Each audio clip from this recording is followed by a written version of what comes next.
que ya Tienes que contar. ya conoces eso, hasta tú te la sabes del derecho. Oigan, ya voy a empezar la clase así como estamos. Si por favor pueden prestar atención. Bueno, así como estamos está bien. Nada más, díganme sus nombres para anotarlos aquí, por favor. Tú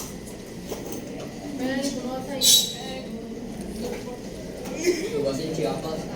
Empezando aquí, ¿cuáles son tus nombres? Jocelyn Valeria. ¿De qué? Ramírez. Sí. ¿De tus aguas de frutas? Melanie. ¿Le digo mi nombre completo? Sí. Melanie. Ajá. Ok. ¿Atrás? ¿Atrás? El mundo va a ir por el ¿Atrás? Pues es la para. ¿Apellido Alcaraz? Sí.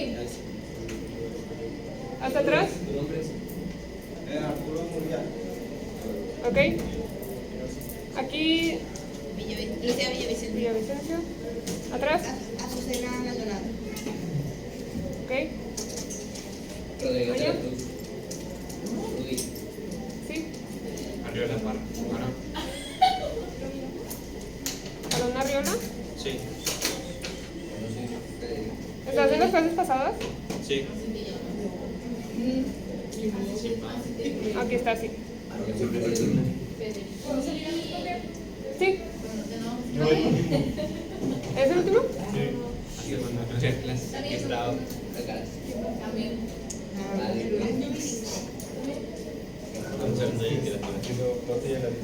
Genis. Si sale de Zúñiga Science. Qué bueno. ¿Zúñiga? No, ¿estuviste en las clases pasadas? Y bien abrazado. Sí. Creo que sí. No me digas. Sí, creo que sí. Ah, Eiram Zúñiga. Sí. Sí, aquí está. Sí, vio dos. Ahí. José Juan Hernández. Ahora es de su Es que no creo que tan. Voy a poner- Aquí está, sí. ¿Cuáles son sus nombres?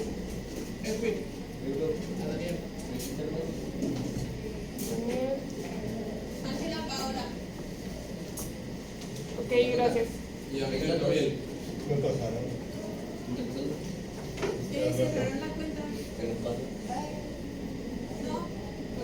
¿Está bien o no? Está abierta.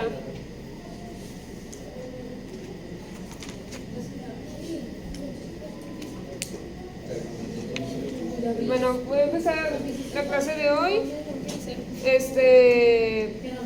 Vamos a pasar a lo que viene siendo el género gramático, que son los contenidos de su etapa 4 de literatura. Entonces, bueno, como mi materia es de literatura mexicana, les voy a enfocar un poquito en el teatro en México, pero más al final, porque primero vamos a ver los aspectos generales del género dramático, porque no lo han visto todavía o... Sí, ok. Bueno, a grandes rasgos, estos van a ser los contenidos que vamos a ver. Voy a dar una introducción, voy a hablar sobre las características del género y al final un breve resumen del teatro en México. Porque el teatro en México más a fondo lo vamos a ver en la siguiente sesión. Y bueno, primero quiero preguntarles si alguien sabe qué es el género dramático, si lo han escuchado, si han leído algo. ¿Alguien me puede responder o qué se imaginan que es? Sobre el drama de la felicidad y la tristeza. ¿Ok? ¿Alguien más? Donde hay como una representación, o sí, una actuación. Ok. Sí, muy bien, ambas respuestas. El género dramático es un género literario. Han estado viendo ya los otros dos géneros literarios en su materia. ¿Qué saben cuáles son? ¿Sí se acuerdan? ¿Qué vieron primero? Lírico y la narrativa. Ese es el tercer género literario. Y pues corresponde a lo que es el género teatral. Son las obras de teatro y pues también se llama comúnmente drama. Este género, como dijo Lucía, está caracterizado porque lo que se escribe en él va a ser representado en una obra. Entonces, sí se representan las situaciones a través de los diálogos y las acciones de los personajes. El género dramático se puede dividir en lo que es el texto escrito, que es el guión teatral, y lo que ya es la representación escénica, que pues sería ya la puesta en escena. Los orígenes del género dramático pues se remontan desde Grecia, en la antigüedad griega, cuando estaba este dios que se llama Dionisos. ¿Alguien lo conoce? Sí, yo puse de tipología y literatura. Sí, el de la gramática. Sí, Ajá. Sí, Dionisos es el dios, en la mitología griega es el dios del vino, de las fiestas, de todas estas cosas, y entonces los griegos tenían esta costumbre de hacer representaciones para él, para ese dios, porque eran entretenimiento. Ya después se fue haciendo primordial en la educación griega, porque a través de las obras teatrales se dejaban enseñanzas, ¿no? Como tenían un mayor alcance las obras, pues empezó a funcionar como de manera didáctica para enseñar cosas, lo que debía ser el buen hombre, la buena mujer, griegos, y pues acoplándose a los valores que ellos tenían de la virtud y de la honestidad y esas cosas que eran muy importantes para su cultura. Y lo que se representaba mayormente era mitología, porque además también enseñaban su cultura a través de estas representaciones y enseñanzas.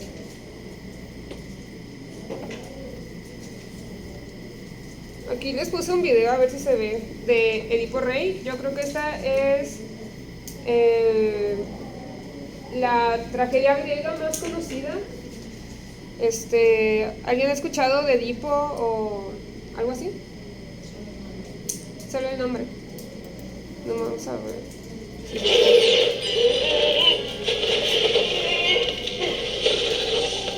¿En serio?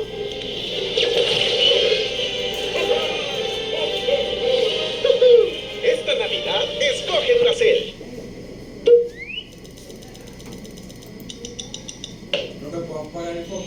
¿Sí? Seguro que muchas veces habréis oído hablar del complejo de Edipo, la famosa teoría del psicoanálisis formulada por Freud y que explica el comportamiento en la infancia de los niños hacia sus padres. ¿Pero sabéis por qué lleva este nombre? ¿Quién fue realmente Edipo? Edipo es un personaje de la Grecia clásica. Fue rey de Tebas, una ciudad situada a unos 50 kilómetros de Atenas, que en la antigüedad era la capital de la región. Su historia fue recogida por varios autores clásicos, aunque la versión más conocida fue la que escribió el poeta trágico Sófocles en su Edipo Rey, hacia el año 430 a.C. La leyenda comienza con su padre Layo, el rey de Tebas en aquella época. El monarca no conseguía tener un hijo con su esposa Yocasta, a pesar de intentarlo durante varios años. Desesperado, acudió al oráculo de Delfos, un templo sagrado de consulta a los dioses, buscando una solución. En vez de eso, se encontró con una profecía terrible que decía que su hijo algún día mataría a su padre y se casaría con su madre. Impresionado, Layo decidió guardar la profecía en secreto y desistir de tener hijos. Pero finalmente, una noche, bajo los efectos del alcohol, acabó por concebir a Edipo. Layo temía que la profecía se cumpliese, y para evitarlo decidió deshacerse de él al nacer. Se lo entregó a un pastor para que lo abandonase en el monte Citerón, pero antes le atravesó los pies con una fíbula, el broche de su túnica, para que nadie quisiera adoptarlo. Sin embargo, nuestro protagonista tuvo suerte y fue encontrado por otros pastores que se lo entregaron a Pólibo, el rey de Corinto, otra ciudad situada más al norte. Como no tenían hijos, él y su esposa Mérope decidieron adoptarlo y le pusieron de nombre Edipo, que significa pies hinchados. Creció sin saber que era adoptado y se convirtió en un muchacho conocido por su gran valentía, pero sus compañeros se burlaban de él, porque decían que alguien tan intrépido no podía ser hijo del ingenuo Pólibo. Para salir de dudas, decidió ir a consultar al oráculo de Delfos, y este le profetizó algo que no esperaba, que mataría a su padre y se casaría con su madre. Asustado e intentando evitar la profecía de todas las maneras, Edipo huyó de Corinto para alejarse de Pólibo y Mérope, quienes pensaba que eran sus padres, y se dirigió a Tebas. La mala fortuna quiso que se encontrase con Layo, su padre biológico, en un cruce de caminos. Su heraldo Heraldo le ordenó que les cediese el paso, pero Edipo se negó y en represalia mataron a uno de sus caballos. Esto enfadó mucho a Edipo, que terminó asesinando al Heraldo y al propio Layo, sin llegar a saber que se trataba del rey de Tebas y su propio padre. Continuó su camino y al llegar al monte Picio se encontró con la Esfinge. Este ser con rostro de mujer, cuerpo de león y alas de ave había sido enviado por los dioses para atormentar a la población de Tebas. Destruía las cosechas y a todo el que se encontraba le planteaba un acertijo, y si no lo acertaban, encontraban la muerte. Nadie era capaz de resolverlo, pero cuando se encontró, Edipo le preguntó: ¿cuál es la única criatura que al amanecer anda a 4 patas, al mediodía anda a 2 y al caer la tarde anda a 3? Y este le contestó que el ser humano, porque en su infancia gatea con sus manos y rodillas, cuando es un adulto camina con 2 pies, y en el anochecer de su vida, cuando se convierte en un anciano, utiliza un bastón, lo que equivale a caminar con 3 pies. La Esfinge enloqueció de ira y se arrojó desde lo alto del monte. Edipo fue recibido como un salvador en Tebas. Como premio fue nombrado nuevo rey y se casó con Yocasta, viuda de Layo y su verdadera madre. Con ella tuvo 4 hijos: Polínices, Eteocles, Ismene y Antígona. Al poco tiempo, una terrible epidemia de peste asoló la ciudad. Para saber la causa de este castigo de los dioses, Edipo consultó una vez más al oráculo de Delfos, que le dijo que la plaga continuaría hasta que fuese encontrado y condenado el asesino del anterior rey de Tebas, Layo. A partir de entonces, Edipo comenzó una ardua investigación y removió cielo y tierra para encontrar al asesino del anterior monarca. Finalmente, gracias a la ayuda de Tiresias, un adivino ciego, descubrió la amarga verdad y con ella su propio origen. No solo había matado a su padre, el rey de Tebas, sino que se había casado con su propia madre. Cuando Yocasta se enteró, abrumada por la vergüenza, se quitó la vida. Ante su cadáver, Edipo cogió uno de los broches de su vestido y se arrancó los ojos con él. Y como penitencia, decidió exiliarse de Tebas, solo permitiendo que lo acompañase su hija Antígona para ayudarle. Vagó sin rumbo como un mendigo hasta que Teseo, el mítico héroe que venció al Minotauro, le acogió en Colono, donde murió tiempo después. Como muchas de las historias de la Grecia clásica, el mérito de la leyenda de Edipo está en el gran simbolismo que encierra. Tanto es así que más de 20 siglos después sirve como perfecta representación de una de las teorías psicoanalíticas más conocidas y mencionadas de nuestra época.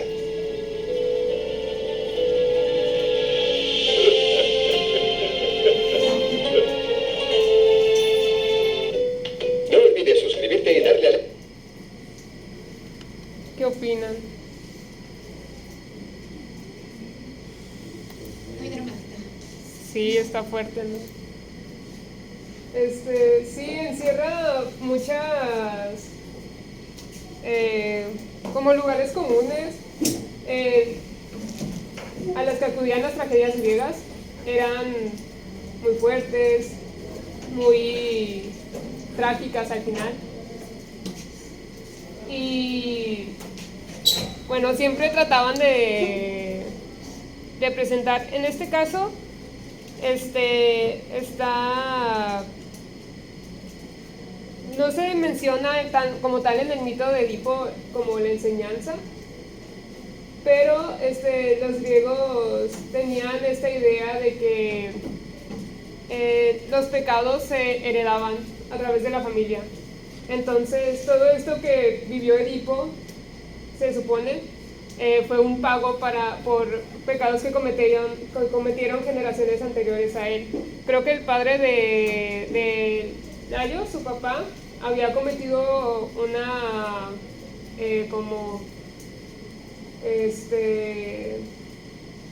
había insultado a los dioses o algo así, entonces lo castigaron y se va pasando de generación en generación.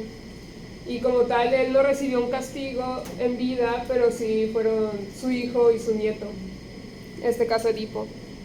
Y bueno, también mostraban mucho como el poder de los dioses y cosas como el destino, ¿no? Que, por ejemplo, aquí en Edipo te dice que no puedes huir de tu destino, porque una vez que los dioses habían dicho que Edipo iba a casarse con su madre y matar a su padre, por más que intentaron detenerlo, pues terminó ocurriendo al final.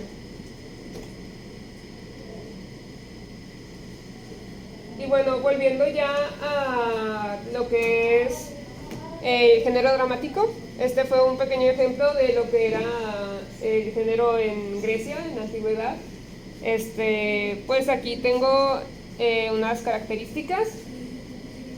Pues como ya dijimos, el género dramático pues cuenta con un texto literario de base Pero pues eso no es todo, sino que el texto literario funciona nada más para que pueda ser representado en escena posteriormente. Y por eso tiene estas series de características que si lo vemos en la narrativa o en la poesía, pues no concuerda, porque para empezar no tiene narrador. En el género narrativo necesitamos a alguien que nos cuente lo que está pasando. ¿Sí se acuerdan de lo que vieron? El narrador omnipotente, el narrador protagonista. Entonces pueden ser narradores que están dentro o fuera de la historia, pero que son los que te guían a través de los sucesos para que te des cuenta de lo que está pasando. Sin embargo, en las obras de teatro no existe un narrador como tal. Lo que sí existe son los diálogos, que pues la obra dramática necesita los diálogos para que tú te puedas dar una idea de lo que está pasando. Los diálogos acompañados con acotaciones, que son las que te están diciendo que están haciendo los personajes. Pero todo esto sirve más para los actores. Son las acciones que están haciendo, sus movimientos, sus sentimientos, sus expresiones, si lo están diciendo enojados, si lo están diciendo tristes. Pues te sirve a ti en el texto literario cuando lo lees para darte cuenta de cómo está pasando, pero sobre todo para los actores o los directores que sepan cómo tienen que actuar esa escena. Y también ya más contemporáneamente se incluyen indicaciones tanto de luz, de escenografía, de sonido para guiar la representación. Entonces es muy parecido a lo que vendría siendo un script de una película. No sé si han leído guiones de películas o series, pero te viene lo que dice el personaje y aparte lo que está pensando, lo que está sintiendo, y el guión técnico te está diciendo si está en primer plano, la luz, los colores, todo ese tipo de cosas. Y bueno, el género dramático como tal pues encierra lo que es las obras de teatro, pero dentro de ahí hay subgéneros. ¿Se imaginan cuáles serían los subgéneros? O... comedia, tragedia, Sí, exactamente. Los dos más generales y más amplios que vienen desde Grecia son la tragedia y la comedia, que están representadas siempre por esas máscaras. La carita feliz pues es de la comedia y la que está como angustiada es de la tragedia. Pero de ahí se derivan otros tantos. Está la tragicomedia, que es la combinación de los dos. El melodrama, que es cuando se atañe mucho a los sentimientos exagerados. No sé si han visto películas melodramáticas o por ejemplo las telenovelas son muy melodramáticas porque todo lo que está pasando es muy exagerado. Pues también está la didáctica, entre otras cosas. Está la farsa, que casi siempre son parodias, y la pieza, que son cosas más realistas. Los elementos y la estructura del género dramático, ya hablando de la obra, del texto literario que lo representa, pues está... Sí, adelante. Bueno, están estos elementos que son la acción, la espacialidad, la temporalidad, los personajes y el conflicto. ¿Alguien quiere decirme a qué cree que se refiere cada uno? La acción, ¿qué sería, por ejemplo?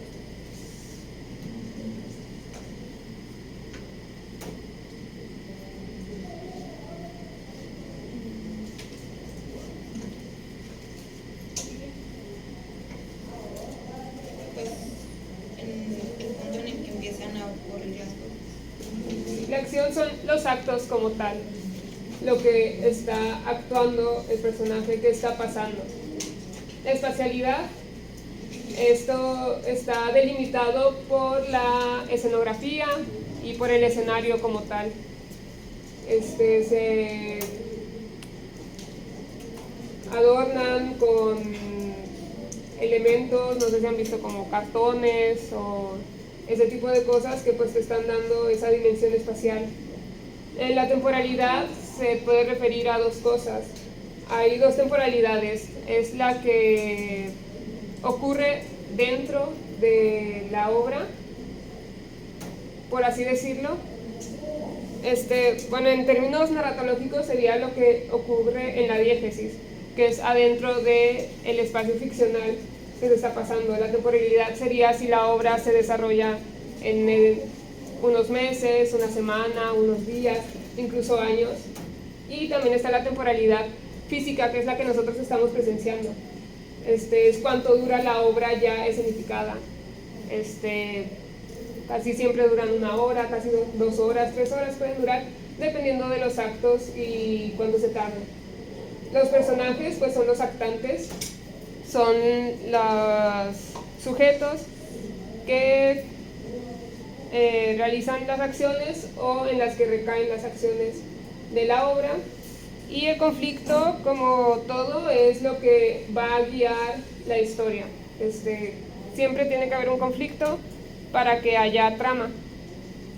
Y la estructura, esto es ya en cuanto a el texto, desde fuera. Se divide en actos, en escenas, que los actos son las partes más grandes. No sé si han visto, es primer acto, segundo acto, tercer acto. Casi siempre son 3 actos, pueden ser más. Y las escenas están delimitadas dentro de los actos, pues cada que cambia de personaje, de ambiente. Y esas se dividen en partes más pequeñas. Y a su vez, pues la historia como tal, como todo, ya tiene un inicio, un desarrollo y un desenlace, que es cómo concluye la obra, cuál es el final. Bueno, ya pasando aquí al teatro en México, antes de la llegada de los españoles no había como tal teatro aquí. Creo que los mayas tenían una representación o algo así, pero pues no tenía que ver mucho con los aztecas. Así que el teatro llegó con los españoles a principios del siglo XIX en la conquista, XVI en la conquista. Y lo usaban más que nada para proliferar así su religión. Ellos habían encontrado que una manera efectiva de que los que vivían aquí se convirtieran al catolicismo era a través de las obras de teatro que podían entender. Y así estuvo durante esos primeros siglos, pero se popularizó a finales del siglo XIX. ¿Recuerdan qué pasó a finales del siglo XIX en México? Lo habíamos estado viendo en las otras clases. A finales de los 1800.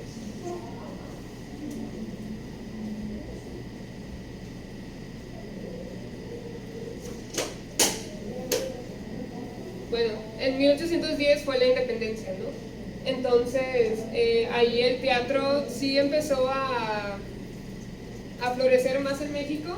Casi siempre se traían cosas de Europa, pero a finales del siglo XIX fue cuando ocurrió el Porfiriato y pues estuvo implementando todo esto de las bellas artes y así, y otra vez se traían muchas cosas de Europa para acá.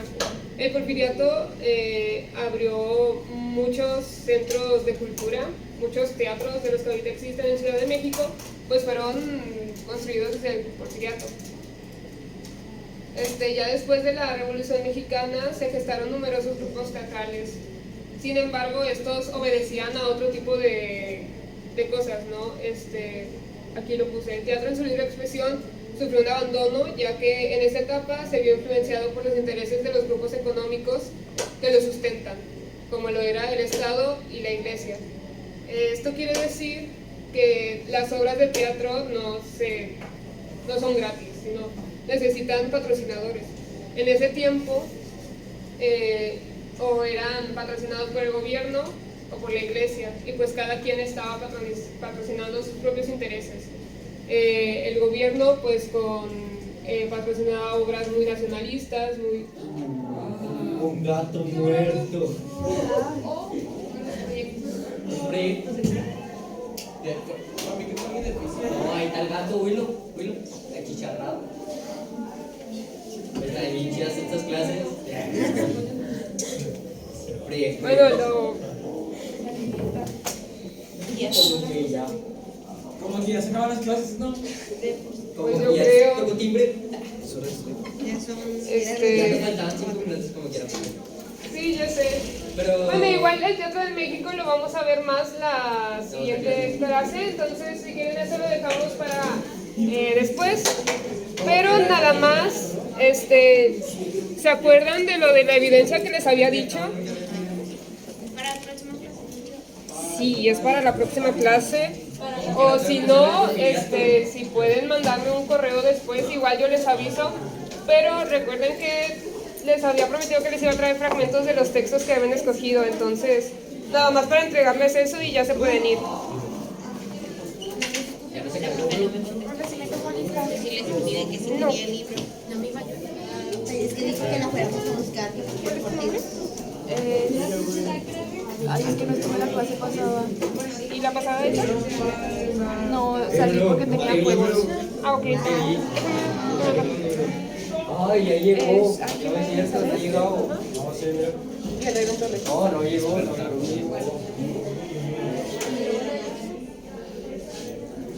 No, los fragmentos los traen en hoja. Sí, aquí los tengo. ¿Te los tú? ¿Qué cosa?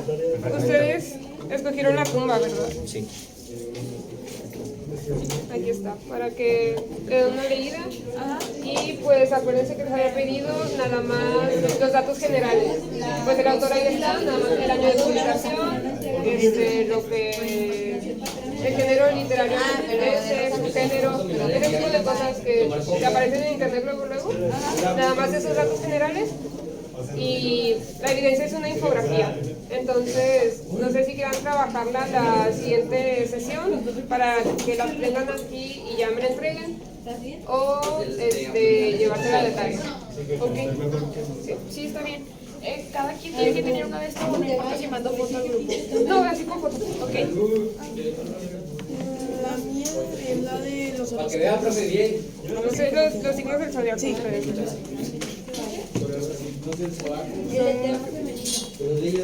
¿Está? El eterno.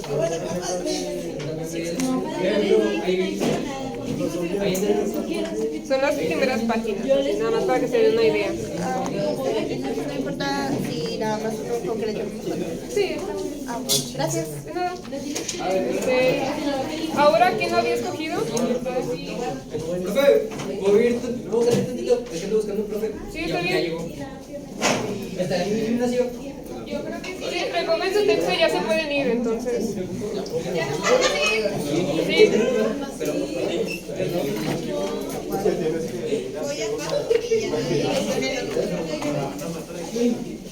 ¿Ustedes eran de la femenina también? Ah, sí. ¿Tú te lo llevas? Yo me lo llevo.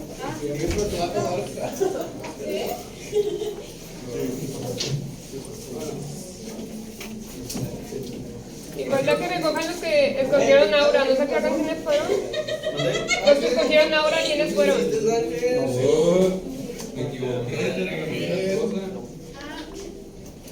¿Y vamos a pasar por algo? ¿Algo dio? ¿Y quién pasó? ¿Pasa por la ¿Estás en este equipo? Ah, no, ese no. Estoy en el de... ¿Ahí tiene las hojitas? Entregan este. Ya lo recogieron. Tú no las dile. ¿Estás en este equipo?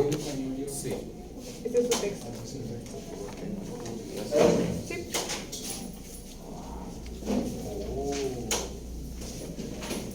¿Quién la guarda?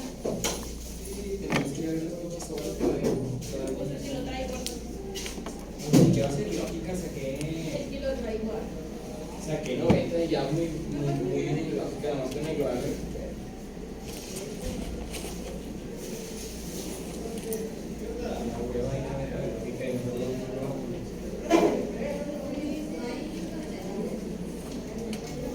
En este video se me olvidaron chaval.